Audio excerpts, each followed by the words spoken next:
Are you ready?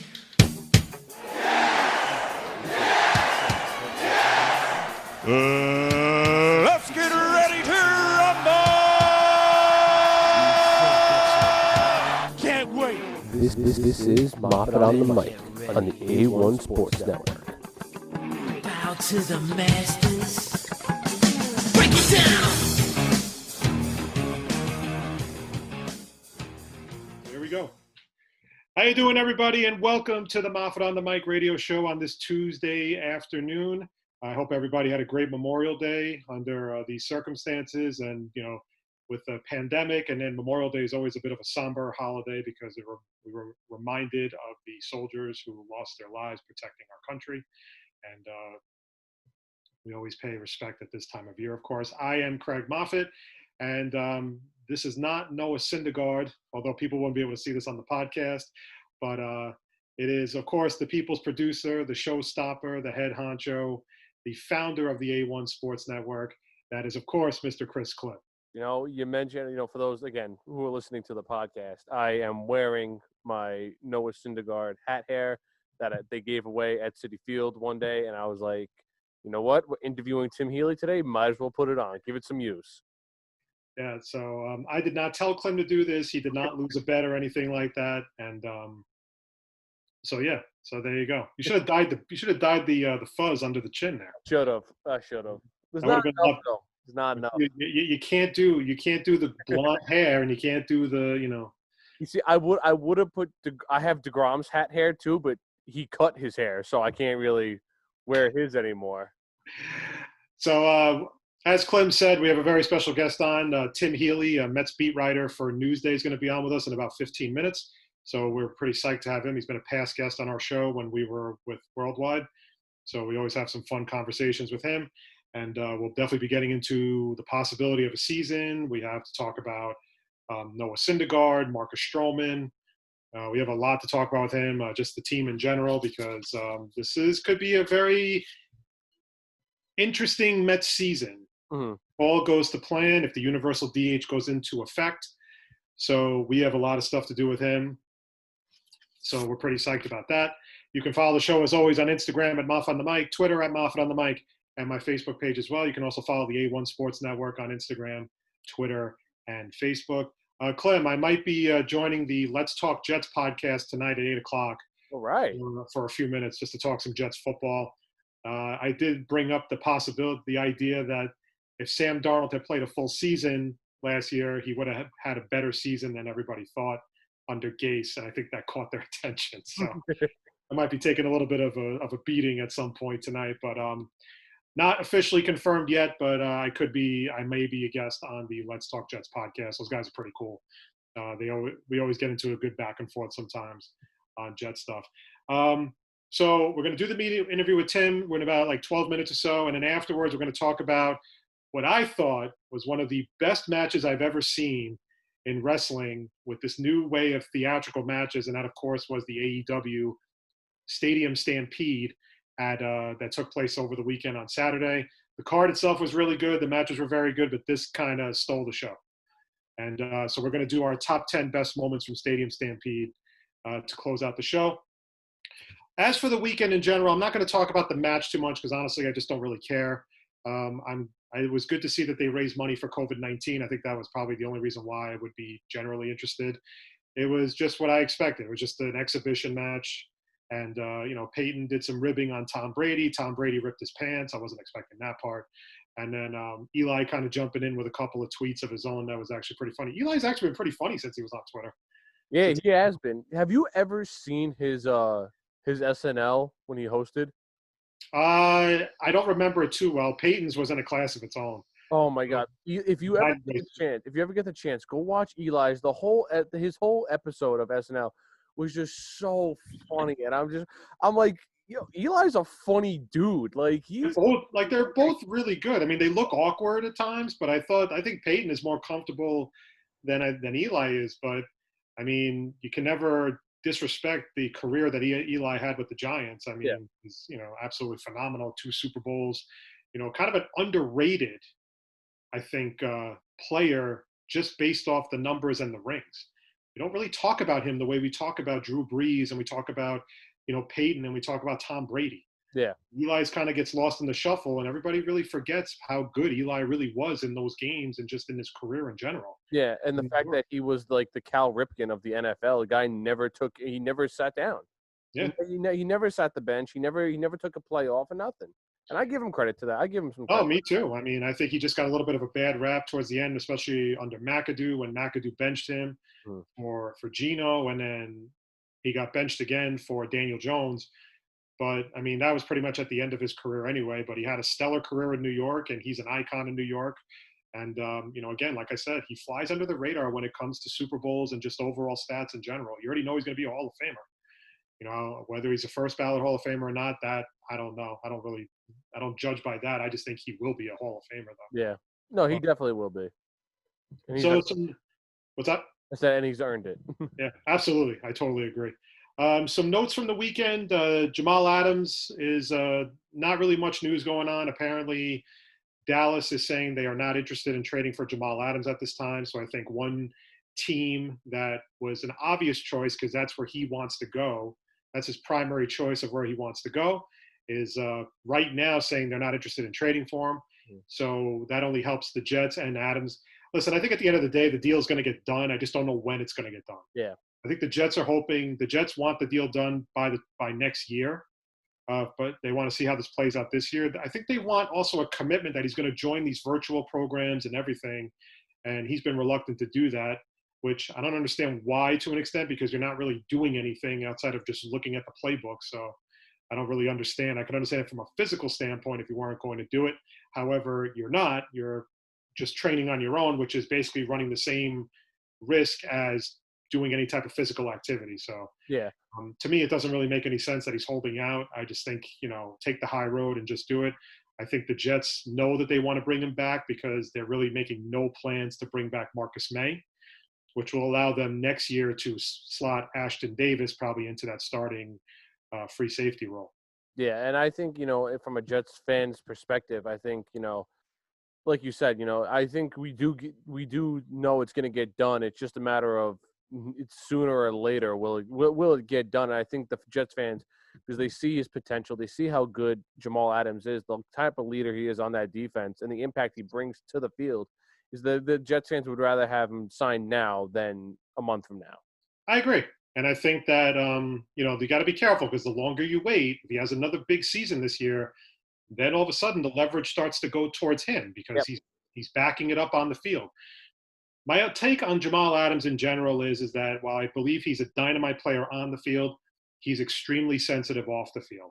I think he causes too much drama with this whole thing. And the one thing I say to Jet fans as well as Jet reporters and everything is don't mistake passion for sensitivity. Mm-hmm. You can be passionate about the game of football and put your blood, sweat, and tears out on the field every day.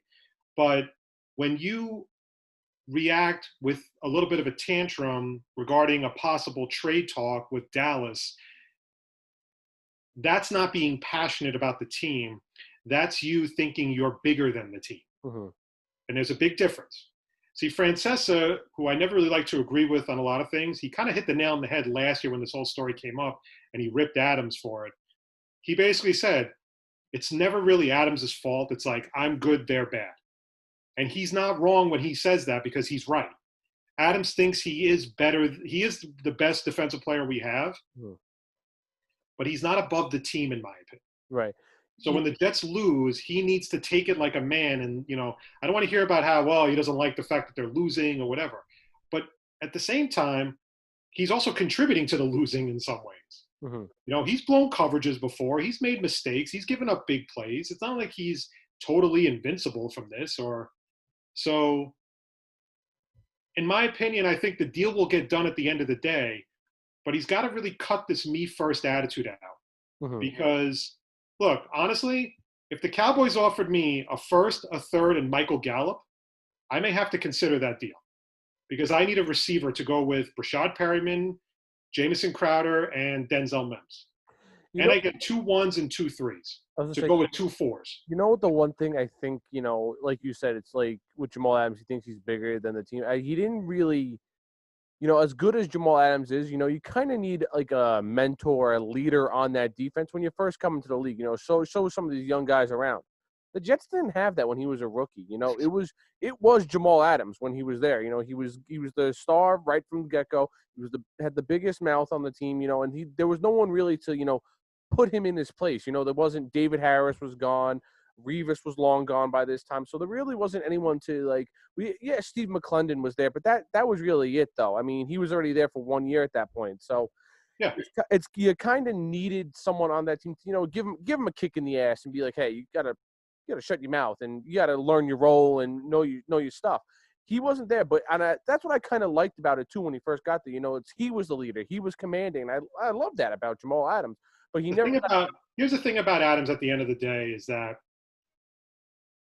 hypothetically, if you were to go to Dallas, there's no guarantee they're going to pay you there either. Yeah. Because they're tied up with Zeke. I think they can get out from Cooper's contract in 2 years. I think that contract is very front loaded, not back loaded. So they might be able to get out of that with like no guaranteed money to be paid, but a decent enough like cap hit where you might be able to take on Jamal Adams. Mm-hmm. But right now, I mean, if I'm the Jets, here's the thing. You have to be careful because while I understand that you don't want Jamal Adams to be unhappy and you're going to stand your ground because I know Douglas is not going to cave. That's not really his style. The Jet fans love him. Mm-hmm. And you have to be careful you don't alienate the fan base any more than they're already alienated. Because let's call it what it is, Clem. They don't like Adam Gase. And if you start putting the fact that now Jamal Adams is unhappy, but you're still pro-Gase, people are going to start turning their backs on this team. Yeah. And you don't want that. Exactly. I'm not saying that gives Adams any leverage. I don't think it does. But you also got to think about that. And the thing is, I know that executives, general managers, coaches, they don't think about the fans when they make a lot of these moves. They make the moves that they feel are best for the team. But that being said, Jamal Adams is a difference maker on the defense. He does bring that defense to another level. He does get after the quarterback. As you could see when Greg Williams used him as more of a pass rusher in certain spots. He does add a huge element to that defense that if you take that off there right now, it's a void. You can't escape that. That secondary is a lot weaker if you don't have Adams and you don't have a cornerback on the other side like Logan Ryan. Yeah. So I understand where Douglas is coming from. I understand that Douglas is going to be very, he's not going to cave. He's not going to, cave into Adams's demands and all that stuff. He will make the turn. He will negotiate on his terms. Mm-hmm. But at the same time, I think that he needs to understand that the ramifications of losing Jamal Adams are going to be big. Yeah. If you don't get top value in a trade for Jamal Adams, you will be vilified. And I don't think it matters. Like, I don't think anything less than give me the top receiver in the league, DeAndre Hopkins or Devontae Adams, give or take. Mike Thomas. Anything short of that type of receiver mm-hmm. and draft picks is not good enough. Exactly. And not really good enough. When some rumors were coming out last year, one rumor to the Cowboys was Trent Williams and Zach Martin. If that was the case, I would have taken I would have taken that in a heartbeat. You're getting a top left tackle in the league and you're getting the best guard in the league. Sign me up for that any day of the week. Now, if Jerry Jones calls me, I might say, look, I love Michael Gallup, but I would really not mind CeeDee Lamb. Yeah.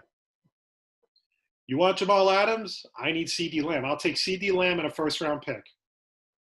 Okay, I don't think I could get a second pick at that point, but this is kind of a tricky situation. I don't love the fact that I don't know if Adams is necessarily making this public. I know the Jets are not happy with Dallas because they feel that Dallas leaked the info about an Adams trade, mm-hmm. which got him pissed off. So it looked like Dallas's thing was very calculated. Mm-hmm. By leaking the info, Adams sees it. Adams gets mad and wants to go to Dallas. Mm-hmm. By the way, if you hear that sound, that's my wife's email. Okay.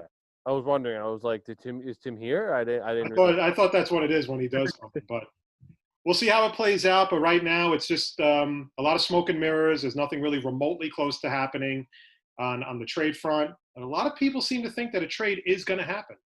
You know, I just think it's all smoke and mirrors at this point. You know, I think it's like the same thing with when the people were rumoring that Jacob deGrom and Noah Syndergaard were going to get traded to the Yankees.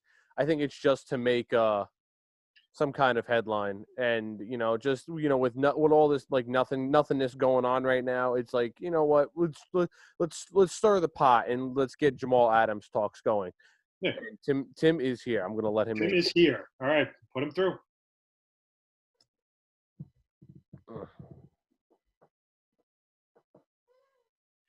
All right, joining us right now, Mets beat writer extraordinaire, the man who went toe-to-toe with Mickey Callaway and Jason Vargas and lived to tell the tale. He is Mets beat writer Tim Healey. Tim, how's it going, man? I'm excellent, thanks. How are you guys? Good. How's life in quarantine for you? It is boring largely, but I figure if that's the worst of it for me, then I'll be all right. You know what I mean? Mm-hmm. Okay, so let's just jump right in. So right now, as of today, how likely is there going to be a 2020 season? That's a good question. Throughout this process, April, May, the restart talks the past couple of weeks, my take has been MLB is going to play hardball, the union's going to play hardball, and it'll look tense and be tense, but ultimately we'll have a season. And that's still my take. The news today that the union perhaps didn't like MLB's player pay proposal too much is not optimism-inducing, let's say. But I have to believe that there's too much on the line for everybody involved for them to completely blow up the season over money. In this environment that we're in, where people are sick and dying and so many others have lost their jobs or taken pay cuts themselves, I have to think that they'll work it out. So that's still my take. I'm an optimistic guy by nature, so hopefully that works out.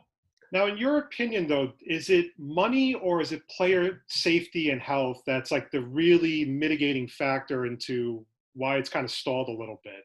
Or is it a little bit of both, maybe? Well, those are the top two issues, definitely.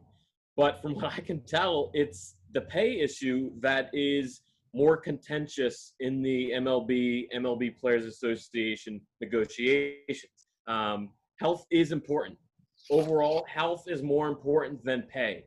But when it comes to them hashing out the details of those subjects, there seems to be more momentum on the health side, where everybody agrees they'll figure it out. The details are still being hashed out and pinned down. The frequency of testing, spitting, no showering, the details of it, they can figure out. But they at least seem to agree that, they at least seem to be headed in that direction. Whereas the issue of pay is the biggest hang-up right now. Gotcha. One, this is not my real hair. I just want you to know that. This is my. I was wondering. I didn't play. He's supposed to run that by me before he does that, but. But, I was telling Craig, I was like, I have my Noah Syndergaard hat here sitting in my room, and I just never get to use it, so I might as well use it now. He let his hair grow out during quarantine. Me too. But to go off of what Craig was saying, me and Craig have talked about this on past shows, say they do like an 82-game season, will there be an asterisk next to whoever wins the World Series as they only played 82 games. They didn't play a full 100-plus game season, I can't decide if I love this question or hate this question. I hate it because the idea of asterisks I'm not into, and I love it because it gives me a chance to get on my pedestal and give my hot take on the topic of asterisks. Well, I have trouble with that word too. There are no asterisks in baseball. People talk about, put an asterisk on Barry Bonds or Mark McGwire and Sammy Sosa or Barry Bonds. And really the asterisks come in the mind of each individual fan and baseball knower. They're in the official record book or wherever these records are written down, people don't put an asterisk next to, for example, the 1981 Dodgers, who won the World Series in a shortened season. As somebody who wasn't alive in 1981, until recently, I didn't even fully realize that, oh, yeah, that was a shortened season. No, people just remember that they won and the moments from that postseason. They don't remember the shortened season that came before it. So would a 2020 champion, World Series champion, be legitimate? Absolutely. Right. You win the World Series. You know what I mean? Yeah. And it's up to knowers of baseball history to remember the context in which that happened. And yes, it was a shortened season. It was the coronavirus pandemic that year. Just like we remember last year, there was a huge home run surge because of probably the baseballs. People know about the steroid era, and you read and learn about those stats and those seasons in the context of who was using steroids. Steroids were very prevalent.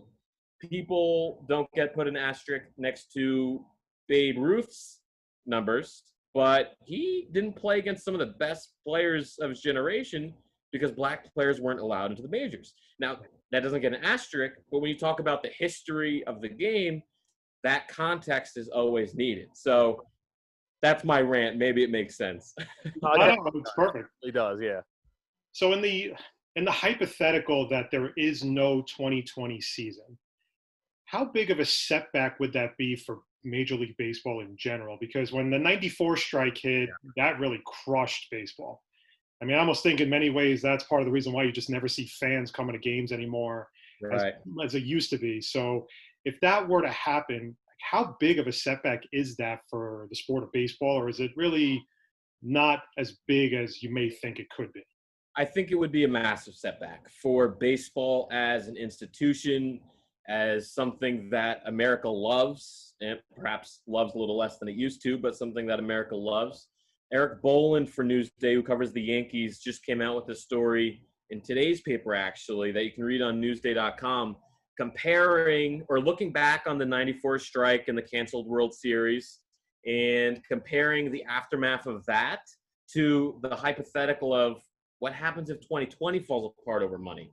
And that was a really good look by Eric Boland. I think I recommend that everybody read that. I wouldn't even know where to begin to try to calculate the loss in future revenues and attendance and things like that. I wouldn't even know where to start other than to say that's the doomsday scenario. And MLB, the owners, and the Players Association, the players should do everything they can to avoid that. Because a lot of the context of the negotiations going on right now is how much of a pay cut will players take this year? How much money will the owners lose this year? But this season and salvaging a season is bigger than the bottom line for anybody in 2020. It's about the longer-term health of the sport, which for somebody who loves baseball is, pretty important. Now, if they do continue this season, this 82-game season or whatever it is, one rule change that's been highly talked about has been a universal DH. I know from a Mets fan's perspective that it would benefit the Mets so much. So I want to get your thoughts on the universal DH. Is it a good idea for the National League, or should the National League just stay traditional and have the pitcher hit? Well, I've always been a proponent of the designated hitter. I think it's silly that you have these two leagues with two different rules, and silly that in an era where amateurs are so specialized so early, coming up through Little League, high school, college, if you're really good at pitching, you will do less and less hitting through your amateur career, and that is true in the minor leagues as well. So the idea that, pitchers should just practice more, take BP, it's a much larger structural issue than, the afternoon routine of starting pitchers in the National League. So pitchers are terrible at hitting. I like to see good hitters hit. I like to see uniform rules. And admitting my bias in this subject, I grew up as an American League fan, not a National League fan. So surely that's where that bias comes from, or where that preference comes from.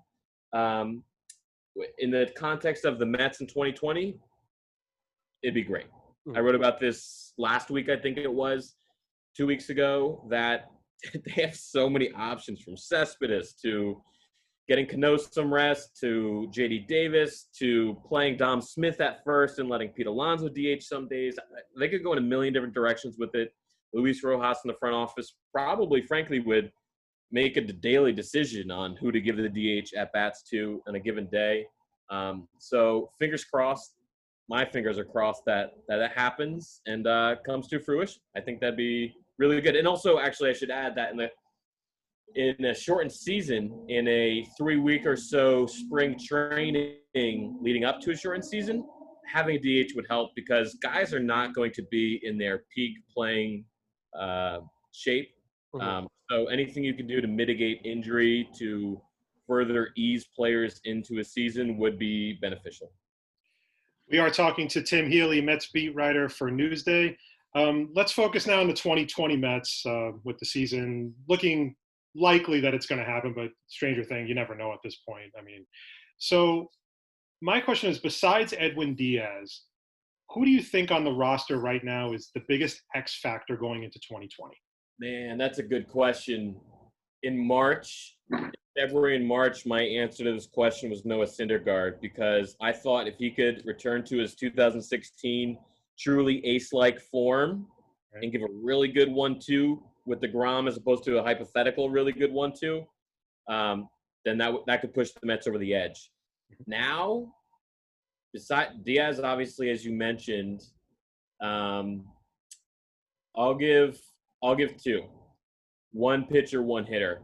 Steven Matz on the pitcher side, because I think there's more in there for Matz. He's really good for stretches.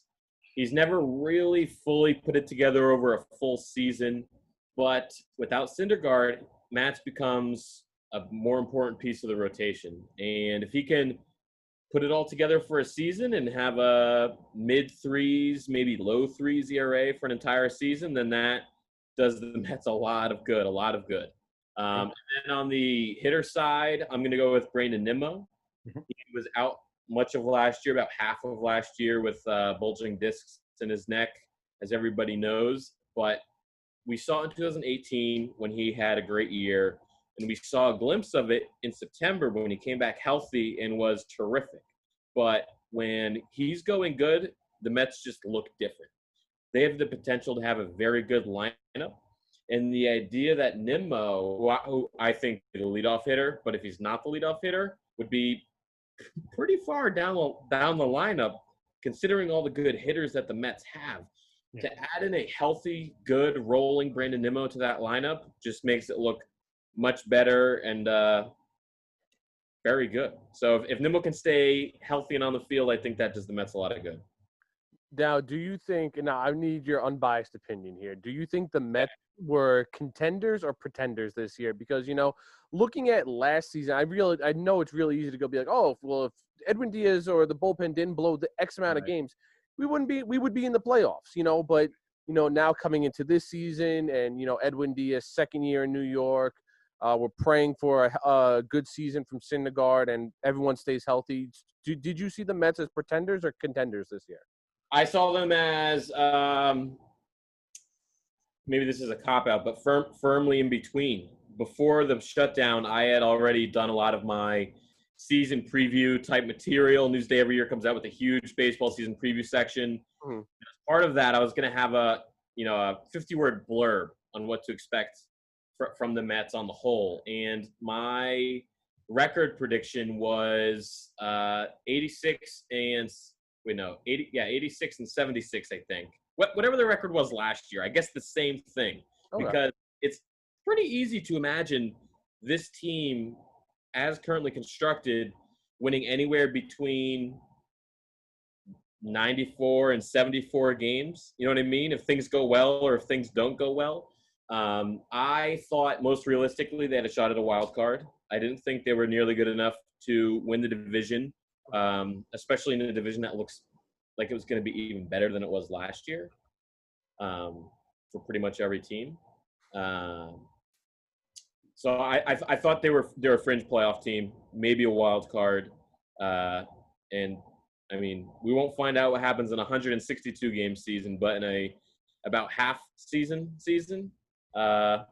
we can find out there's a better chance of a team getting hot and making it to the playoffs or starting slow and that tanking the whole season in an 82-game schedule. So we'll find out, hopefully. I want to just get your thoughts on Brodie Van Wagenen, because it seems like a lot of the stuff I read, whether on social media, whether it's Twitter, or a lot of people don't like him, but I think he's actually done some good things for the team. I mean, a lot of people just use the Edwin Diaz trade as like the bait to automatically make him a bad general manager. But I think there's so much more that he's done that people kind of forget, with J.D. Davis, Jacob deGrom getting that extension last year compared to what it could cost them this year, especially the deal that Steven Strasburg got and everything. What are your thoughts so far as he goes into year 2 as general manager of the Mets? What are your thoughts on Brodie altogether? Do you think he's a good general manager? Or do you think that his inexperience does show and it's a bit more of a reckless tenure as general manager? On the whole, it takes more than a season, more than 2 or 3 seasons usually, to gauge whether a GM is a good GM. Right now, the body of work that we have to evaluate for Brodie Van Wagenen is 2 off seasons and 1 non-playoff season, right? So based on the fact that he didn't make the playoffs, he's not that good, right? Mm-hmm. When you break it down further, yes, the Diaz-Cano trade right now looks like a disaster. We will see if it continues to look like a disaster, because those players are going to be with the Mets for a while probably. Mm-hmm. So it could change. Maybe Diaz looks more like a Seattle South. Maybe Cano, fights off with some success the aging process, and it doesn't look like as much of a disaster. J.D. Davis, you're right, was a great pickup. It was really under the radar at the time. I didn't really know anything about him at the time, but he had a terrific 2019, and Brodie and assistant GM Adam Guttridge deserve a lot of credit on that one for sure. But on the whole, I would lean toward Brodie Van Wagenen having not done that good of a job so far. Between the Cano Diaz trade, the Jed Lowry signing was weird at the time and weirder every day. And I mean, if you look at it on the whole, the Marcus Stroman trade, in addition to Cano and Diaz, there's been a willingness from Brodie Van Wagenen to trade prospects. Right. And every team to some degree trades prospects, right? But the way he's done that in sapping a lot of the pitching depth from the minor league system, I think deserves some questions. And, there was this idea that the Mets were quote unquote all in on 2019. And then they didn't really go all in. You know what I mean? They made some moves. They made the big splash of Cano Diaz right off the bat, and then never really finished the offseason. And then I thought the same thing about this past year in terms of the offseason. Feels so long ago now, but they only added 1 major league reliever, Dellin Betances, who's coming off a series of injuries, pitched in 1 game last year. So there's a lot of reasons to point to the season potentially not going well. Mm-hmm. And the offseason is supposed to be the time when you fix all that. So they're betting big on their philosophy. So you have to at least give them props for their confidence and sticking to their guns. But they haven't, there have been some questionable moves for sure. If and when the Mets are sold, sometimes new owners scrap the front office or parts of the front office. So, honestly, it would almost be a shame to see the Brodie Van Wagenen era come to an end before it can fully be evaluated, before he gets his full leash. Right. But, I'm not saying at all that that's what's going to happen, but it's a feasible possibility for sure. Because, when a new owner comes in, all bets are off. Just like when a new GM comes in, all bets are off for the manager. Now, you mentioned, the idea of Brodie trading prospects, and the Mets have 2 young shortstop prospects, and with the fact that Rosario is young himself, he's like 23, 24, something like that? Yeah, he's still super young, 24, I think. It's crazy to think how young he still is. Exactly. And you could say maybe one of these guys, whether it's Jimenez or Mercutio, replacing, Cano when his time is done. Do you see Brody trading one of these guys to help the Mets out somewhere down the line? Definitely possible. Yeah, it depends on, it always depends on team need. Like let's take Jimenez as an example. Mm-hmm.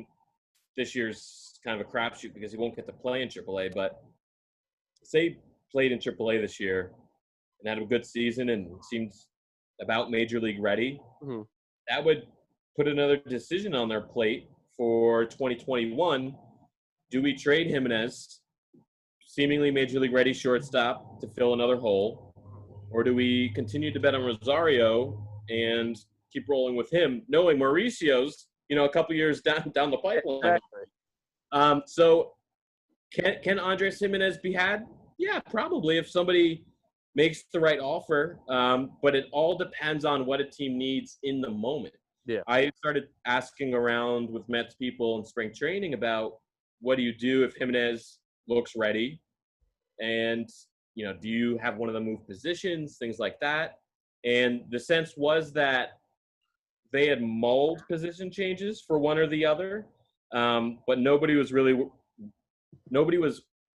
ready to say what those positions would be or when that would happen. It was all still very hypothetical. So they had been mulling, they'd been considering the possibilities as they should as a player development staff.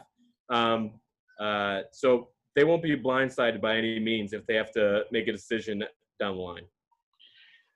Back to the whole thing with the ownership and whenever the Wilpons sell the team. I mean, Sure. This is 2 times now that they've been close to a deal. The first one was with David Einhorn. Yeah. And now, of course, the one with Steve Cohen fell through, which would have been for $2.6 billion. Is it safe to say that they're going to have a lot of trouble finding a buyer at this point? Because just for these past 2 deals to fall through, and a lot of it, from what you read, depending on where you read it, it was more on the Wilpon side because they tried to change it at the last minute. Is that going to really hurt the Mets in the long run when it comes to sell the team? And I guess my other part to that question is, when does Major League Baseball get involved, or should they get involved? I'll take the second part first. When or should Major League Baseball get involved? On what standing does MLB have to get involved? I don't think the people, even if people don't like how the Mets are run or how they negotiate, it's not really a reason from MLB's perspective to force their hand with anything. So I'm not sure there's an actual mechanism in any MLB bylaws that gives Rob Manfred or MLB the power. Now, if he wants to say, "Hey, Wilpon's let's get the show on the road here," because he has a personal relationship with them, maybe that's a little different. But I don't think there's any actual thing MLB can do. Right.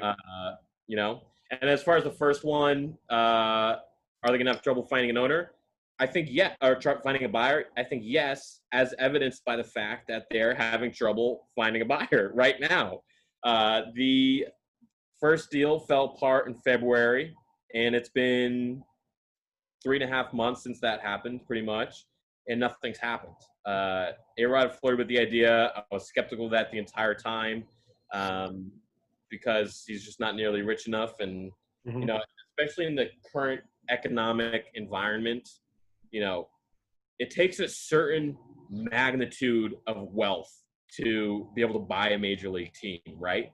And given the way the economy is right now, there are even fewer than normal people who can do that.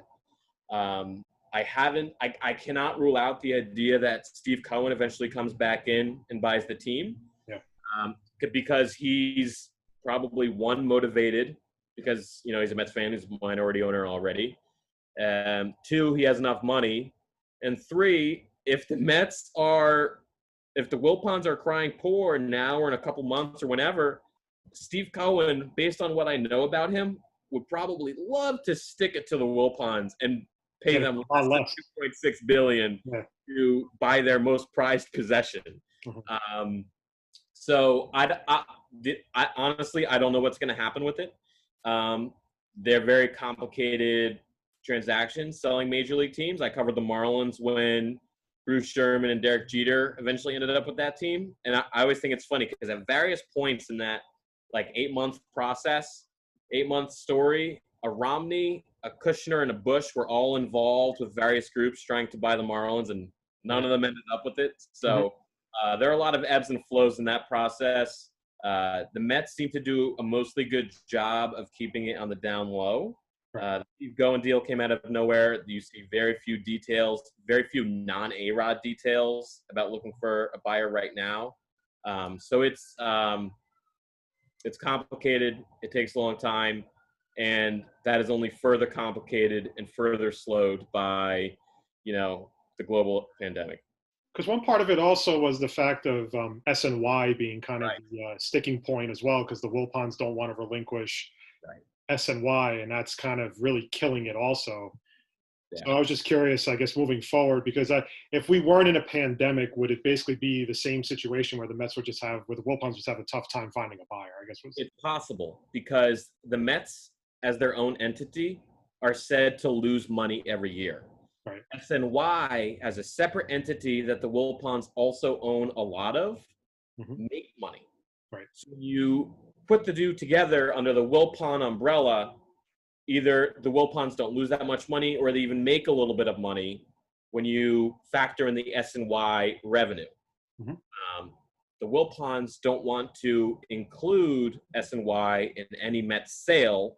So not only does a rich person have to be rich enough to buy the Mets, they have to be rich enough to then sustain annual losses said to be in the tens of millions of dollars per year range to operate a major league team. Right. So that only further underscores just how wealthy you need to be, which to me as a journalist, mind-boggling. You know what I mean? I can't even fathom. I don't know rich people on that level. I don't know. It's just a foreign world to me. Yeah. One I've been trying to learn more about as a journalist now covering some of this. Because fans like us think it's like so easy. Oh yeah, just find an owner. There's plenty of rich people out there. But then in reality, you start to see that they have to incur the debt.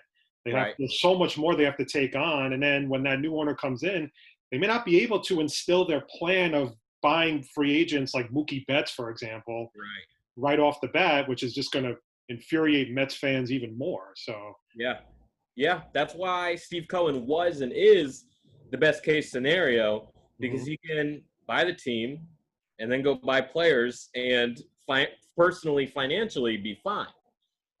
So maybe that does come to fruition eventually, but it hasn't yet. Is it out of the realm of possibility DeGrom wins a third Cy Young award? Because, I mean, his only real competition this year, if you want to count it, is Scherzer and probably Walker Buehler. So is it out of the realm of possibility he wins a third one this year? Not out of the realm of possibility at all. It's absolutely within the realm of possibility. DeGrom is maybe the best pitcher in the world right now. That's a separate argument. But because he's in that case, because he's won the past two Cy Youngs, of course he can win the third. What I will say about his competition for a third, you mentioned Scherzer, you mentioned Buehler. Because it would be a shorter season, you are more likely to get another pitcher, maybe a random pitcher, putting together an amazing half season, right? If last year's season was compressed to the first half, Hyun-Jin Ryu, who had like a 1.1 ERA or something ridiculous, probably wins the Cy Young. If it was strictly the second half of the season, it's probably Jack Flaherty or DeGrom. You know what I mean? Yeah. So when you have it's 3 months instead of 6 months, who knows? Maybe Steven Matz goes on that several month run, like I was saying earlier, and he's in the talks. You know what I mean? When it's a shorter season, the anything can happen sentiment is even more true. So that sounds like fun. All right, Tim, I have a few players here, and we're going to play a little game called Who Has the Leverage? Okay. This is like basically four guys who are due for contracts very soon on the Mets. And I just want to get your thoughts on each player. And you just tell me if the player or the Mets right now have the leverage. Okay. All right. First one, Marcus Stroman. Wow, I'm not good at this game, I guess. I only say that because he's a free agent after this year. No, it makes no sense. You have Porcello, Waka, and Stroman unrestricted after the season. Plus, Syndergaard's not going to be back until the middle of 2021, probably. I think Stroman has the leverage because he, more so than most players, seems to give off the vibe of they'll go anywhere for a contract. You know what I mean? So I give Stroman the leverage there. But I will say, on the whole, as context for this conversation, there's that context word again. Players are going to not have a lot of leverage this winter because teams are not going to want to be spending. So that's context for the overall discussion. Keep going. Okay. Michael Conforto. Michael Conforto, Mets have the context, have the leverage because Conforto's still 2 seasons away, right? Yeah, after 2021. I think it's 2021. I think he's a free agent after the 2021 season. Right. Yeah. I don't have it in front of me, but that sounds right. I'd say the Mets have the leverage because Conforto could very well be going into an open market that is not interested in spending a lot of money for players. Plus, Conforto hasn't fully returned to his all-star form from a couple of years ago, pre-shoulder surgery. So Mets have the leverage there. Because I always thought with Conforto, I always thought he was a bit streaky. Yeah, you know, he would go on like tears, and then he'd disappear for weeks, and then he'd come right back again. He just always seemed to be. I like him. I've always liked him as a player, but I just always felt he was a bit streaky at times for the Mets. Okay, agreed on all those points. All right, next Noah Syndergaard. Mets have the leverage because Noah's hurt, and he's going to be hurt for approximately another year, which would leave him with a couple of months, a few months, 2/3 of a season or so to. I mean, at this point, would he be playing for like a 1-year, 2-year contract maybe once he comes back, or probably not? It depends. I mean, if his Tommy John surgery is complicated and he doesn't come back, if his rehab is complicated, he doesn't come back till August. Then yeah, maybe he takes the 1-year pillow deal to reestablish himself. If he comes back in May and has 4 or 5 months to reestablish himself, it'll depend on his performance in those 4 or 5 months. If he's great, then he can get that Rich Hill deal, and be fine. But if he stinks, or if he has a season like last season, then he'll probably take the 1-year deal to try to reestablish himself. And he's still young enough. I want to point out, he's young enough in his career that he can still cash in big time, and the Tommy John surgery isn't a doomsday scenario for him as far as career earning potential. Steven Matz. The Mets have the leverage because Matz is so inconsistent. He's another guy who's going to be up for free agency after 2021, and he's kind of like Zach Wheeler at this point, where Wheeler 2 years before free agency was really a total unknown.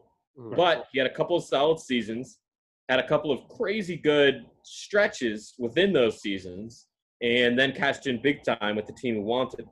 It's feasible to see Matt's doing the same, though perhaps not as large of a grand total of dollars because of, again, the economic environment.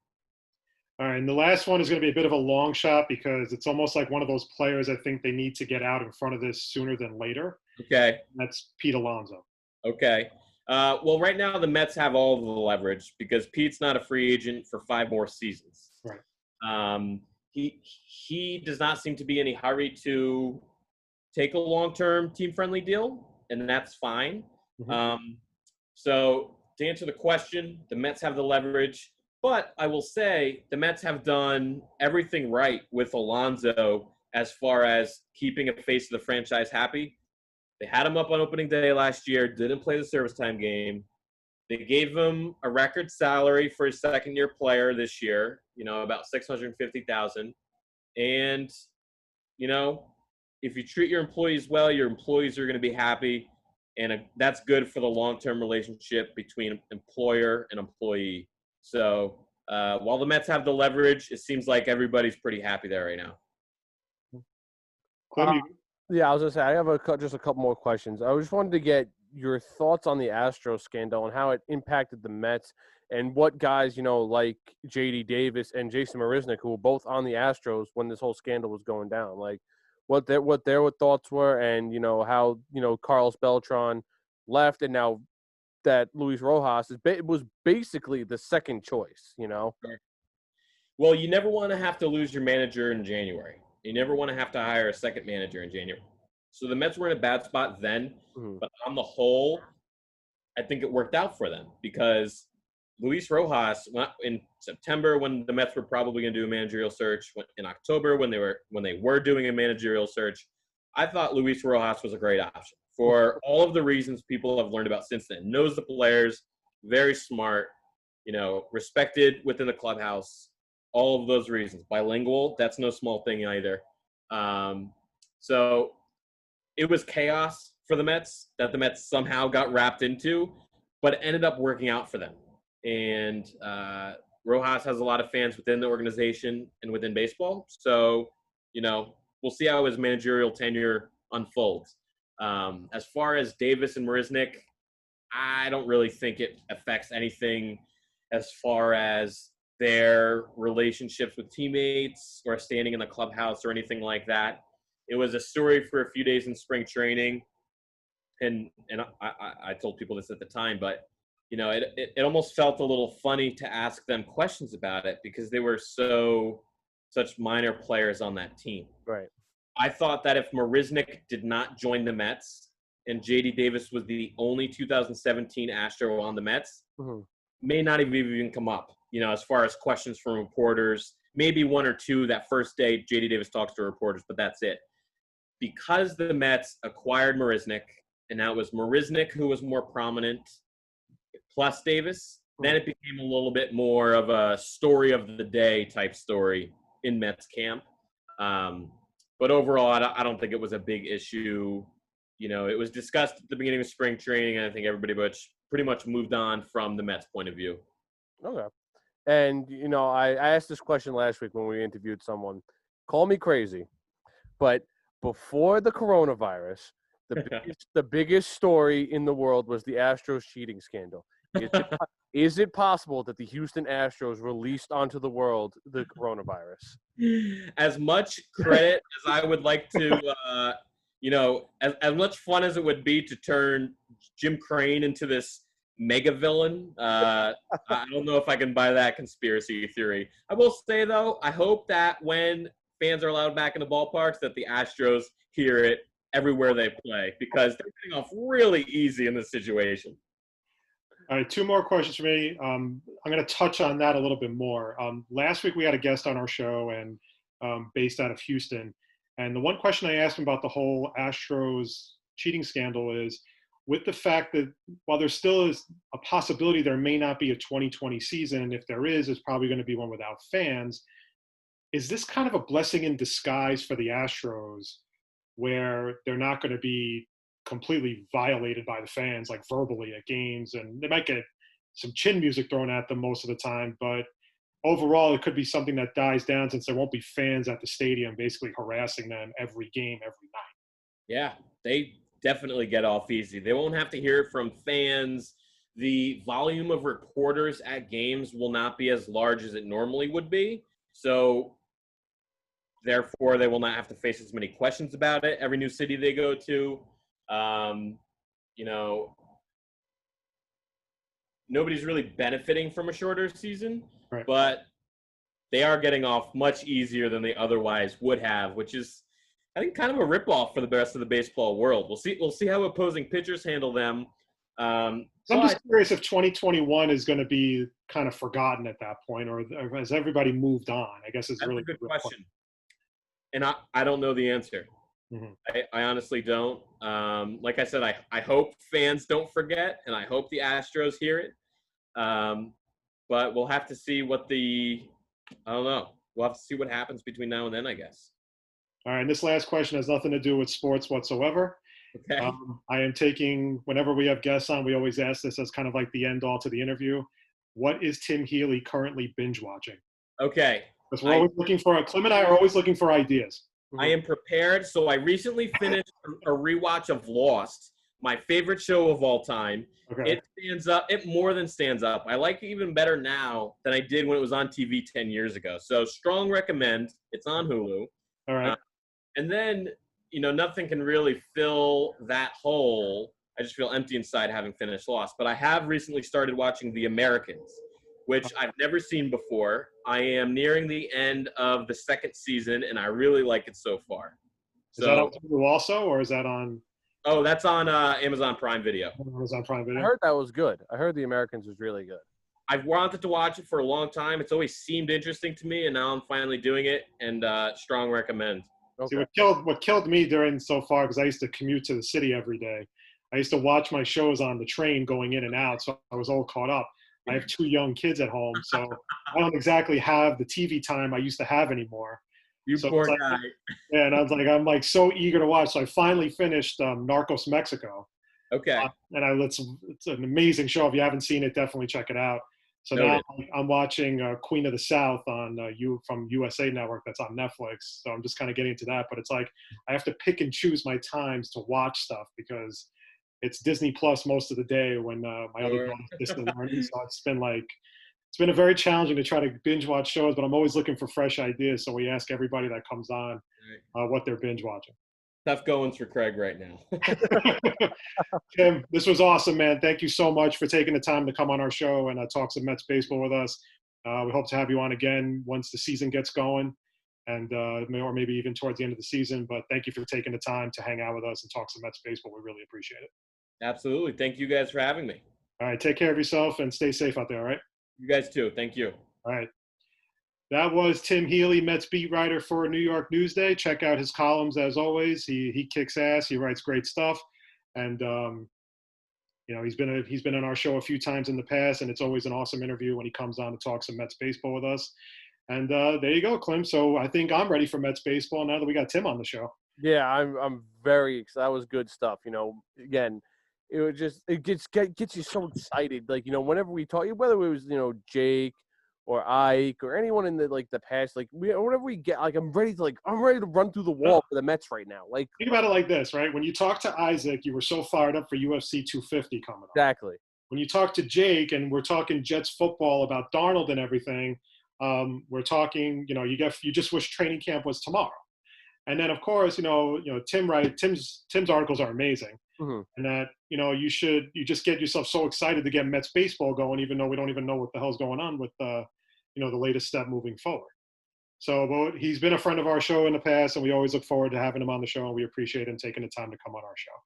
We do have, I know you wanted to get into Stadium Stampede, but we do have some breaking news. I think I know what it is, but go ahead, lay it on me. I said the NHL announces the return of their play plan to a 24-team playoff Stanley Cup. 2020, dude. 2014. Oh, I thought you said the 2014. No, 24-team Stanley Cup playoffs. Okay, so I kind of caught a glimpse of it because it came up on my phone while we were talking to Tim, and it said that they're thinking of hub cities right now to have the games in. Mm-hmm. They didn't say anything about home stadiums as far as I know, but I didn't really get too deep into it. Look, right now with basketball coming back and doing games at Disney World, baseball may not have an excuse to come back at this point. Yeah. So baseball is going to have to figure it out, because if you don't come back at the end of the day and hockey comes back and basketball comes back and football's moving full steam ahead here, they're not going to a contingency plan yet. Yeah. And they're expecting to have people in stadiums in September. Now that could just be wishful thinking at the end of the day, but I admire the courage and I admire the aggressiveness of the nature. But if all that's happening right now, baseball doesn't have other excuses outside of financial. Exactly. Outside, and that's what we're all really hearing. It's more financial than anything, because, we're getting the NHL back. The NBA is most likely coming back. And like you said, NFL is full steam ahead. And we're even seeing it now. We see baseball can be done. We're seeing Korean baseball being played on ESPN. You can do it. It's just a matter of fact that we think it's the money. And if the MLB doesn't end up having a season over like a couple $1 million, which is like pennies to them, mm-hmm. they're going to look foolish in the end. Yeah, no, I totally agree. And like I said, with NHL coming up with a plan, and that's how you know that things are starting to calm down now. And, we talked about it in passing on the show. We don't go too deep into the whole political aspect of it and just all in general. But the one thing we said was you can't just keep having the gloom and doom every day. We have to start taking steps forward. And if you don't do that, because there's no way New York is going to survive an entire summer without anything. Mm-hmm. So you got to give us something. You got to, and the players are taking the risk, and I'm not saying they're not. It's a big, they are taking a calculated risk by return. Right. But that being said, right now we got to get through the summer, because here we go now. They're talking about the second wave of coronavirus, and we haven't gotten through the first wave yet. Yeah. So let's get through the first wave first and kind of get back to a little bit of normalcy before we get to the whole, thing about the second wave. Yeah. Okay. People are going to be out of work. People are going to be this, but what we always say on the show, Clem, is that sports presents a very strong distraction from it all. And that's what we need right now. And eventually you're just going to have to make a decision where, look, if you want to go out, go out. If you want to stay home, if not, stay home. Yeah. That's going to have to be the norm eventually. Restaurants will cater to the social distancing, but other than that, people, I was talking to my sister yesterday. My sister's a doctor, or she's not really practicing anymore. She has more of a, more of an executive position now. But, she lives in Maryland. The cases there are obviously not nearly as bad as New York, but they're there. And, she basically implied that, eventually you can't keep shutting down the economy. You got to get back to a little bit of normalcy. Yeah, exactly. You can't. This can't keep going on forever. It's going to be, and people are starting to get a little frustrated. And that's why you're starting to see, things open up more and anything like that. In many cases, the problem is that the reason why we shut down was because the hospitals were just totally overflooded with patients. Yeah. Now it's calmed down quite a bit. So it's still not great, or, by any stretch of the imagination. I'm not trying to belittle it, but it's also not nearly as bad as it was. Right. So that's when we got to start putting the transition. That's why all of a sudden now Cuomo's giving the approval for New York teams to start practicing again and doing spring training. Even though the Mets and Yankees are in Florida, the Brooklyn Nets opened up, I think, their facilities today. The Knicks are going to probably open up their facilities pretty soon. And now you have the announcement about hockey coming back. And now the Islanders and Rangers are going to start practicing again very soon. So these are good steps, but they're also, unfortunately, while I hate to use this term, a necessary evil. Yeah. It's got to be done. So this is good news all around. And listen, the summer just got very exciting because beaches are going to be very limited. Not many people are going to be taking vacations, at least like extensive vacations. The cruise line industry is dead. People are going to be very nervous about flying on airplanes because they're not going to have, we don't know if they're going to be adhering to social distancing. And you've already seen pictures of people on United Airlines flights with masks on, full packed, flights. I mean, which is a bit irresponsible. So this is what we need right now. We need to get sports going. We need to get, as a break from the norm, if we have kids and we're doing this or doing that. Yeah. Obviously the greatest distraction will be getting back to work. But right now that's not really a feasible outcome. Yeah. So, but this is great news, and it's great that, hockey's taking the necessary steps to come back, NBA taking the steps to come back. So I would believe it's only a matter of time before MLB does as well. All right, Clem, are we doing a show tomorrow? No, I can't tomorrow. Okay. So that takes care of that. I had that written down somewhere. Remind Clem if we're doing show. Before we get out of here, I want to talk about the Stadium Stampede show, the match that took place on Saturday in Jacksonville, Florida. And first of all, as a whole, I thought AEW did a terrific job of the pay-per-view. I thought the matches were really good. Some of them were a little not as good as others. Like, I didn't think the Cody Rhodes match was as good. I didn't like the ending. Yeah. I thought it seemed like a little too simplistic for me. But maybe that's just because my expectations are at an all-time high with pay-per-views. So, I mean, who knows? That match was okay. The MJF match I wasn't really crazy about, and the Shawn Spears match I thought was weak in general. But overall, though, like the Casino ladder match I thought was great. I thought the women's match was really good. The Moxley match. And it's amazing because I tweeted this out on Saturday. After I wrote it, I said, it is amazing how AEW has done more with Brody Lee, a.k.a. Luke Harper from WWE, in a month than what WWE did with him over the last couple of years. Exactly. And that just shows what, like, the kind of talent some of these guys have that you're just not able to see on WWE because either Vince just squashes it or it's just, the writers just don't want to hear their shit.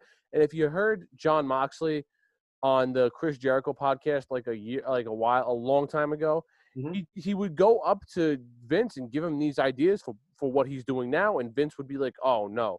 And that's why I think AEW has been very successful, because I don't think there's too many cooks in the kitchen. Yeah. When it comes to booking, promoting, and doing these matches, I think they give their wrestlers enough creative freedom, and I think these guys finally run with it. Yeah. Now, for the people that are not as lucky as guys like Brody Lee and John Moxley to be in AEW that are on the indie circuit, and I would love to try to get a couple of indie wrestler guys on, like, just to talk about those.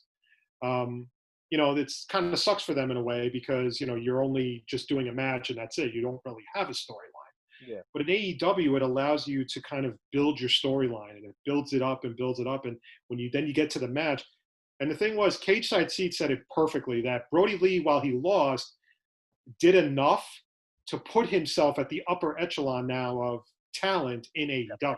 Yeah, exactly. I thought he had a great match against Moxley. No, yeah, he absolutely did. And I even told this to my friend. We watched the whole pay-per-view together, and I'm sitting there, I'm like, I can't believe the WWE let Jon Moxley walk and Matt Hardy. Like, the gimmicks they are doing now is perfect. Like, I just don't, first of all, I don't get why they told Matt Hardy, no, you can't delete anymore. That was perfect. Because that's just Vince, man. I think Vince just needs that control. Sense. It doesn't make any sense because it's the delete chance, the mower of lawns, chair of wheels, and I'm pretty sure we'll get into that when we get to this. Oh, the chair of wheels was hysterical. I know. And I'm just like, how can Vince say no to this? And how can Vince say no to what Jon Moxley is doing? I'm sitting there, I'm like, I can't believe it. Look, whether, whoever comes over next, whether it's Rusev, Zack Ryder, Kurt Hawkins, EC3, whoever it is, I can't wait to see what kind of writing and things they have. Okay, it's a good point you make, but here's what I'm going to say too. I hope AEW does not go down that road with too many of those released wrestlers. No, agreed. There is so much talent on the indie circuit, and you've seen them in Cap, and you've seen them pretty much in any indie match, whether it's Ring of Honor or whatever. I like EC3. I wasn't really a big EC3 fan. Let me rephrase that. And to me, I just think bringing him in doesn't really serve much of a purpose. You have a lot of guys like EC3. You have like 5 or 6 EC3s already in there. I don't think you need any more of those guys. I also don't think you need guys like Drake Maverick. Sarah Logan might be one of the few exceptions. If she wanted to go, I would think, just to beef up the women's division, I think would be pretty cool. But I wouldn't go crazy going after all these former WWE guys to join AEW. I think the roster, the way it is right now, I think is fantastic. And I think you should build on that moving forward compared to, because you have even talent on the pre-show like Private Party. I like them a lot. They're a really good tag team. Best Friends is a good tag team. SCU, I mean, just to kind of, build up that tag division and stuff. So here's what we did. Here's what I did. Stadium Stampede, there were so many things that you could have easily just like pinpointed that didn't make the cut. So I put together my 10 favorite moments. And these are kind of in order, but not really. So here are the top 10 moments. I want to get your thoughts on it from Stadium Stampede that took place this past Saturday in Jacksonville. Okay. Number 10, Vanguard 1 2.0. Oh, so funny. The drone got a makeover, and it was at the very end of the match when Hardy was with Santana and Ortiz. So that to me was actually a really funny bit, because if people had seen the previous episode of Dynamite, Jericho destroyed Vanguard 1 with a baseball bat. Yeah. So that was one. Number 9. And this one kind of flies under the radar, but it made me laugh on a number of levels. And that is Jim Ross shamelessly plugging the Jacksonville Jaguars.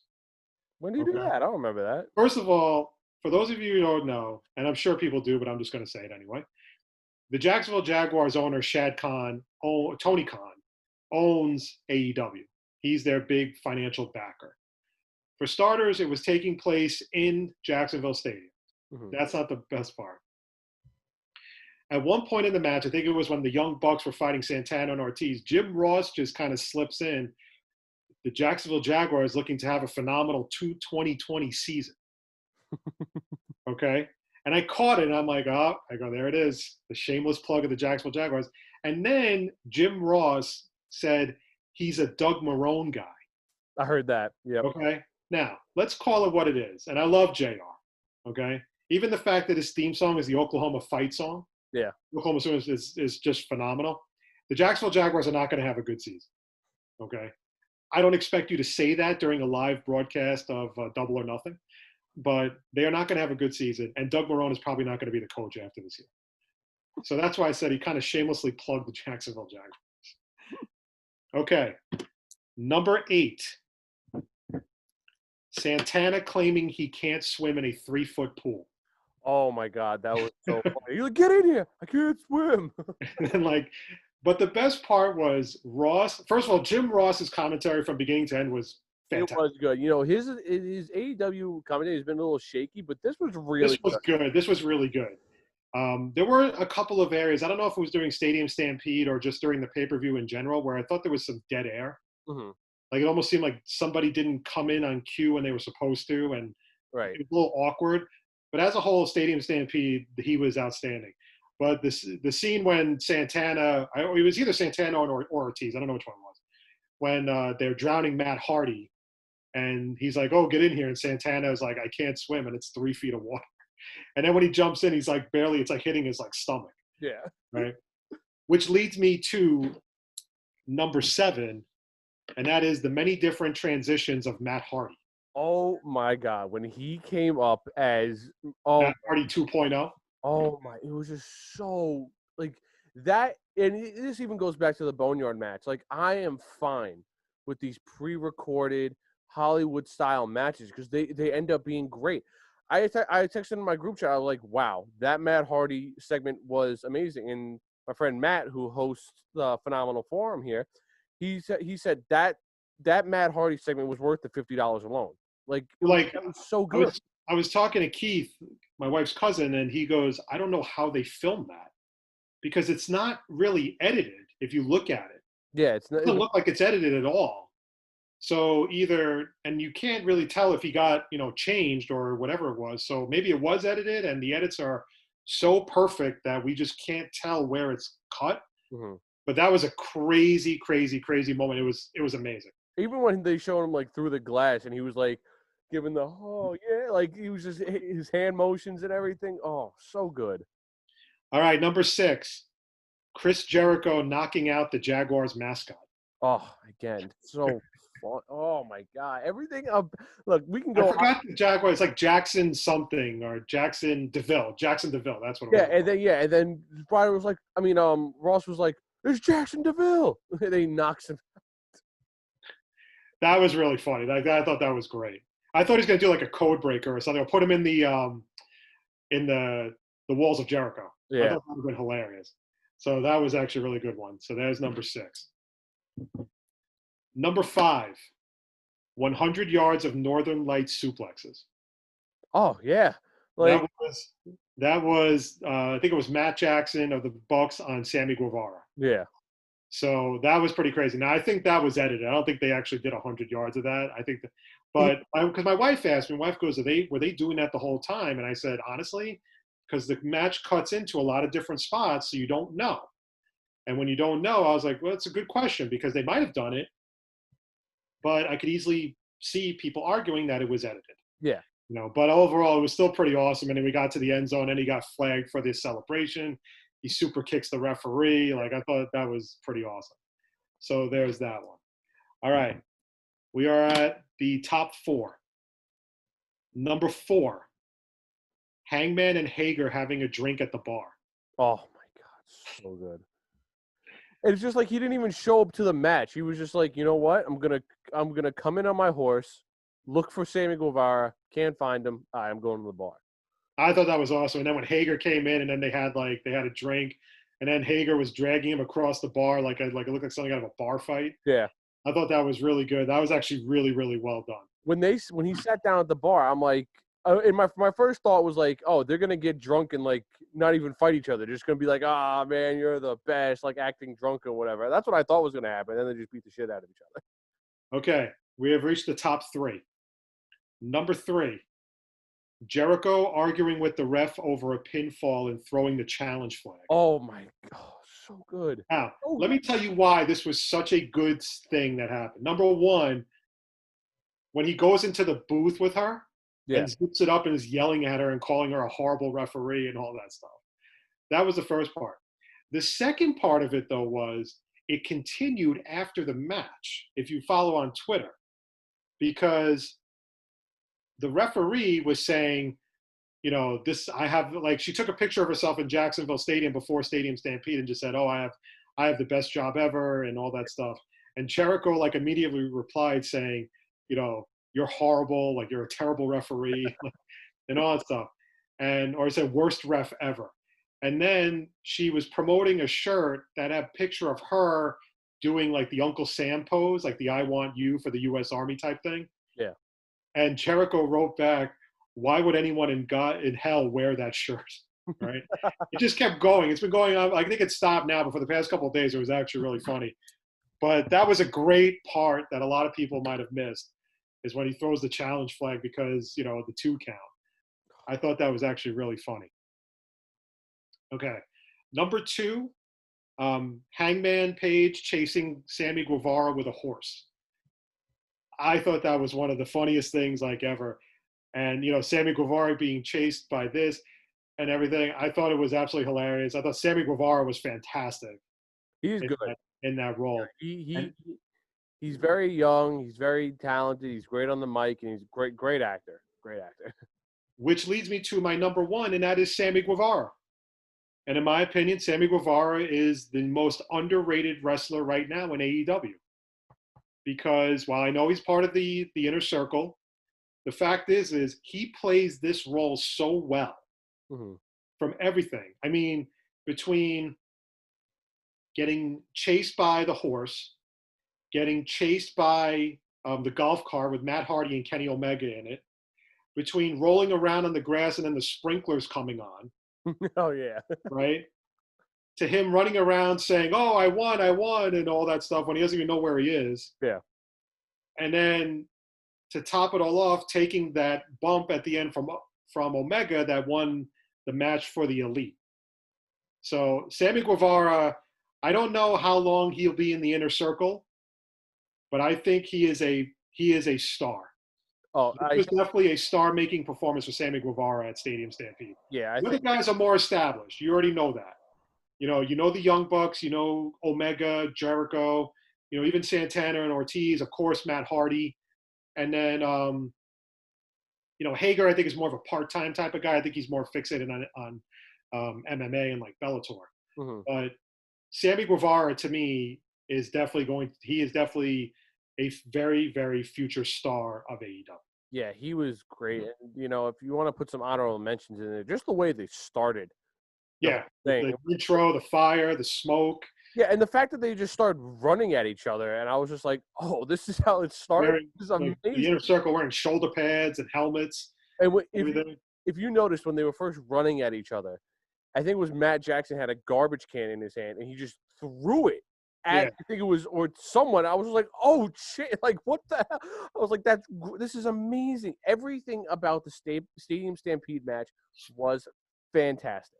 And then the honorable mention for me is locking Santana or locking Ortiz in the icebox. Oh, my God, so funny. Cool off your inflammations.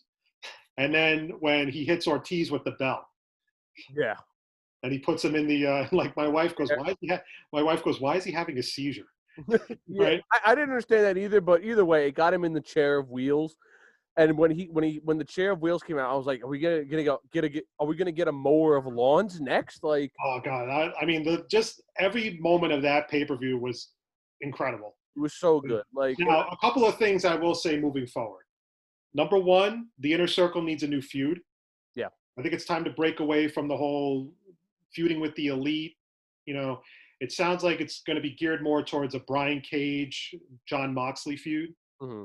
I guess moving forward, I hate the fact that Taz is his manager, but that's another story. But I'm not exactly sure who the Inner Circle could feud with now moving forward. Hey, you can put it in a bunch of different ways. You know, it was, now that Cody has the TNT belt, you can do something with Chris Jericho because Cody did lose to Jericho and say, I will never fight you for the World Heavyweight title again or whatever it was.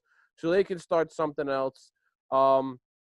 There's still some heat between Adam Page and Kenny Omega. So you can see them dropping the belts soon to whoever it is, whether it's Which leads me to that. They need to kind of put an end to this Hangman Page thing once and for all. He's either a heel or he's not. Yeah. I think the more this drags on with the whole, listen, if you want to have a match between them and the Young Bucks and then squash it once and for all, that works for me. Going for the titles and all that stuff. Right. But it's been long enough now where it's time to make a decision on what you want to do moving forward with Hangman Page. So if you're going to make him heel, I love his character. I think it's like, it reminds me a lot of like a Stone Cold in a way. Yeah. Like almost like not a watered down version of Stone Cold, but like almost like a PG-13 version of Stone Cold. Yeah. But he has a great gimmick. It's time to, now he's got to take the next step forward. Well, it's the same thing, with Kenny Omega, I mean, yeah, he's not playing. He's a face. We all know that. But it's like Kenny Omega is one of the best wrestlers in the world, and you're putting him in a tag team with a guy who's not even really his tag partner, Okay, before we get out of here, Clem, you got anything, any final thoughts? Just, again, very happy. I mean, again, Stadium Stampede, fantastic. I thought this pay-per-view was very good. I think at the end of the year, when we're talking about best pay-per-views, it might be in there. A couple of things for me real quickly. Number one, the NFL is considering a new rule to get rid of the onside kick. And that is basically after each score, a team can go for it on 4th and 15 to get a first down. I'm okay with this rule. I don't really have a problem with it. I think this is more to cut down on, again, the ways to alleviate any type of head-on collision at full speed when it comes to, like, of course, CTE and concussions and all that stuff. So I think this is their way of trying to alleviate some of that without taking the fun out of playing tackle football. Right. I guess is the best way to describe it. I wouldn't have a problem going for this. I think it'd be pretty cool in general. And the other thing for me was over the weekend, I'm sure you saw the Japanese wrestler who committed suicide. Yeah. On Saturday. I forgot her name. I know she's 22 years old. I knew she was on a Netflix show, apparently. And look, a lot of people are taking to the whole bullying thing and all that stuff. And I couldn't agree more. The fact is, the problem with social media these days is that there's too many Twitter tough guys. There's too many Instagram tough guys and Facebook tough guys who are very big on hiding behind a computer and telling you you're a moron and you're an idiot and all that stuff, but would never have the gall to say it directly to the person's face. Right. This is a real thing. And it's a new way for people to get pleasure out of hurting other people. And these are the types of things I warn my daughter, who's 7 years old, because my daughter's getting more, not into social media, so to speak, but she plays games online. She talks to her friends on social, on Messenger and all that stuff. And I always try to kind of keep an eye out for her, because you never know when some schmuck is going to start something, or worse yet, just in general. And this is what's unfortunately leading to kids committing suicide. And in this situation, a 22-year-old Japanese wrestler who had her whole life ahead of her. Yeah, and like you mentioned, this isn't new. Like, this isn't something. This has been going on since computers were a thing. People creating fake AIM accounts, and people on MySpace, Friendster, whatever you name it. There are always these big tough guys on social media, on their computers, who think they are and bully people all the time, and it's sick. It's disgusting, and it causes things for like this to happen. And it's just like, and there's literally, like, you can crack down on it, but like there's really nothing you could do, and it's really sad to say. It's tough to say that. I agree with you 100%. And again, like, you're in a world. Give me 1 second, Clem. All right.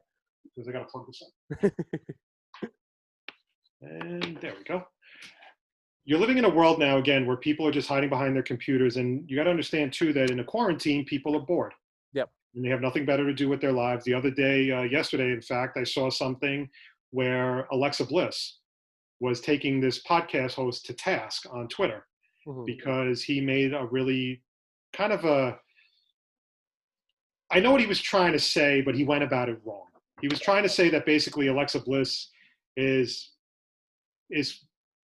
I don't want to say useless in the ring, but she doesn't, he basically was saying that she doesn't, in a way that was very derogatory, he was basically saying she doesn't put maximum effort in the ring.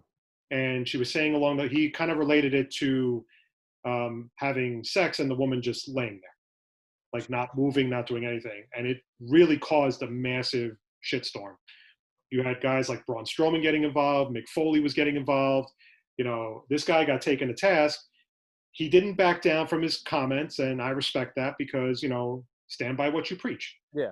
But at the end of the day, it became, the guy was a jerk to begin with, but, you know, again, you have a guy who is on a podcast who has nothing better to do, and this is what he's doing. Exactly. And there's no, like I just said, you know, there's a level of professionalism when you're interviewing people. Like, listen, when we had Tim on, we could have peppered him with questions about the Mickey Callaway thing, but we didn't, because it's not probably something he wants to talk about. And that's like, and it needs to be addressed. And the thing is, you know, this is the difference between somebody being on our show and not being on our show. Yeah. You know, and it's not like, you know, we're like, I guess you could say friendly with Tim, but like, I wouldn't say like how we are with like Ike or Jake, you know. If it was Ike or Jake that was, we could have asked him, hey, could you have beat up Mickey Callaway or Jason Vargas? And Ike or Jake could have ran with it. But with Tim, you know, you don't want to ask those kind of questions yet. You know, not that this stage where we are, you know, and like I mentioned earlier, whether you have a podcast, social media, AIM, if people are still on AIM, I don't even know, or MySpace, all this stuff, even going back to the 90s and early 2000s, you know, there's no stopping it. You know, this is going to happen. You know, you can bring awareness to it, like, online bullying, don't do that, et cetera, et cetera, et cetera. But as sad as it is, it's always going to happen. This is always There's nothing wrong. There's nothing wrong with, you know, listen, you want to voice an opinion, that's fine. That's what this country was founded on, the freedom of speech. You say what you want. But when it gets to the derogatory, see, this is why, like, you know, I'm not a big fan of Trump, but part of the reason why I'm not a fan of his is I think he takes his personal attacks too personal. Yeah. And that's a big problem for me, because you are the president of the United States. You are really supposed to be holding yourself to a high regard, and you're wasting your time calling, you know, retweeting things about that people call other people, and, you know, calling Nervous Nancy, Crazy Chuck, or whatever the hell his name, you know, Sleepy Joe. It's all name calling, and to me, that's very childish. No, it absolutely is. And you know, I like Trump, and I like. Sometimes I'll view Twitter and some account has just like retweeted him or like say he's an idiot, and I'll look at him. I'm like, come on, man! Like, this is what you're doing. You can't retweet conspiracy theories that people pull out of their ass, and as a president, that's just irresponsible. But but at the end of the day, but this is the world we live in now. We didn't have this way back when. I didn't have this when I was growing up and in high school. We didn't have, like, you know, you were bullied in school, like, and you fought and you got your ass kicked or you didn't. Yeah. But now you have people that are using social media to hide, because whether they're miserable, whether they're unhappy, whether, I don't know what it is, but you can never ignore the fact that because of people endlessly harassing this poor woman, she is now dead. Mm-hmm. And to me, that's just disgusting on so many levels. Because this girl had her future ahead of her. She was only 22 years old. And she is no longer here to pursue the wrestling career that I'm sure she wanted to pursue. So it's just it's a very sad day when things like that happen. And the problem is, it happens a lot. We just don't hear about it enough because the people that it's happening to are kids that are not celebrities. Yeah. So tough. And to even go off that, you know, speaking of, you know, wrestlers passing away, Shad, man. Oh, that's another tough one, man. Because I used to like Crime Time. I loved Crime Time. And when I first started watching in like 06, 05, 07, in that area, general area, and Crime Time was like a big tag team then. And I watched them. I'm like, yo, these guys are funny as hell. They're great in the ring. I loved Crime Time. And when I found out Shad Gaspard died, I was like, oh, man. I was like, that hit here. I was like, geez, man, that's tough. Yeah, it's a pretty tough one. And, you know, another thing that's so awesome about a guy like Tony Khan is I forgot who tweeted this, but somebody had wrote that Chad Gaspard never wrestled for AEW. He had never met Tony Khan, and Tony Khan donated $10,000 to his family. So it was a very classy move by Tony Khan, and of course the people of AEW. That is pretty awesome. And oh, by the way, a little bit of breaking news. In case you didn't know, Marcus Stroman just tweeted that the odds of a baseball season, quote, not looking promising. Oof, yeah, I just saw that too. Oof. He wrote, this season is not looking promising, keeping the mind and body ready regardless. Time to dive into some life after baseball projects. Hope everyone is staying safe and healthy. Brighter times remain ahead. This is a huge blow to baseball if there is no season in 2020. Absolutely, it absolutely is. And you mentioned it when we were talking to Tim. You mentioned it. Like what will baseball be like after the season if there is no baseball? And like you mentioned, yeah, baseball took a huge hit. It wasn't really until That's a strike, man. When the '94 strike hit, that's exactly what happened. Because before that strike hit, people were going to baseball games all the time. Stadiums were crowded. I mean, I wouldn't say they were sold out, but it was a lot tougher to get a baseball ticket back then. Now you can get it for StubHub on a Tuesday night for $6. Yeah, and like it wasn't really until you had, the home run race between McGuire, Sosa, Bonds, all those guys, Canseco, come back and be like, oh wow, baseball's like fun. Like I want to watch baseball again. They really got the ball going with it and we're bringing fans back into the stadium because who didn't want to go to a game and watch Sammy Sosa hit a home run or Mark McGuire or Barry Bonds? And now it's all different. And the thing is, if you keep doing, again, this is a dangerous game both sides are playing. And just think, if Stroman's already putting that out, that means that it's not looking good for baseball at all. Exactly. I don't think he would have put that out and said, oh, time to focus on life post-baseball activities because, quite frankly, if he's putting that out now, that's a bad sign for baseball. That's a very bad sign. It's not good. And then like we also mentioned earlier, when NHL returns, when the NBA returns, potentially when the NFL returns, and MLB doesn't return, they're going to look like a bunch of schmucks for not having a season because the other three major sports got their seasons going. And the crazy thing is, think about it, like for a team like the Mets who weren't really projected to be as good as Tim said they were going to be, basically his prediction was at where they were last year.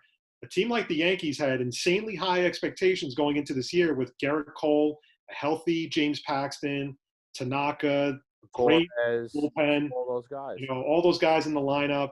And now you run into a situation where you may not have a season, so you're already 1 year down from Garrett Cole because their service time is not affected. And now you have Paxton and Tanaka, both unrestricted free agents after this year. Yeah, exactly. It's not a good look if MLB gets their season canceled this year. So one final note, I'm going to be joining the Let's Talk Jets podcast tonight at 8 o'clock, talking a little Jets football. I'm really looking forward to it. I appreciate those guys, allowing me to be on their show. They were looking for fans to talk some Jets football. I reached out to them like I said, I think the question was, I think Sam Darnold would have had a better year under Adam Gase last year. I'm convinced. You give me the stats all you want. I just look at it from a game-by-game perspective of 2019. Yep. A healthy Sam Darnold would have easily been a couple of more wins, and he would have had a better year than everybody thought. So I'm going to join those guys for a few minutes at 8 o'clock tonight. Again, I thank them for allowing me to be on their show. And on that note, that's going to do it for Moffett on the Mic for this Tuesday, courtesy of the A1 Sports Network. You can follow my show at Instagram on Moffett on the Mic, Twitter at Moffett on the Mic, and my Facebook page as well. A very special thank you to Tim Healey, Mets beat writer for Newsday. If you get Newsday or if you're near a paper stand, grab it. Tim writes some really kick-ass articles, and we really appreciate him taking the time to come on our show and talk some Mets baseball with us. And a lot of food for thought going into 2020 and into 2021 if we don't have a season. Yeah. So Tim has been a good friend of ours. He's been on our show a few times, and we really do appreciate him taking the time to come on our show. Clem, thank you for holding it down like you normally do. And tomorrow night, no show, but we'll be back on Thursday with a new show. And we are working, keeping it rolling, trying to get guests on whenever we can. And we hope you just keep staying with us. Follow the A1 Sports Network on Instagram, on Twitter, and on Facebook. And again, everybody, wherever you are, stay safe. Enjoy the rest of your Tuesday. And we'll be back on Thursday with an all-new show of the Moffett on the Mic. right here on Zoom. Clem, enjoy your Tuesday and Wednesday, and we'll be back again on Thursday. Have a good one, everybody.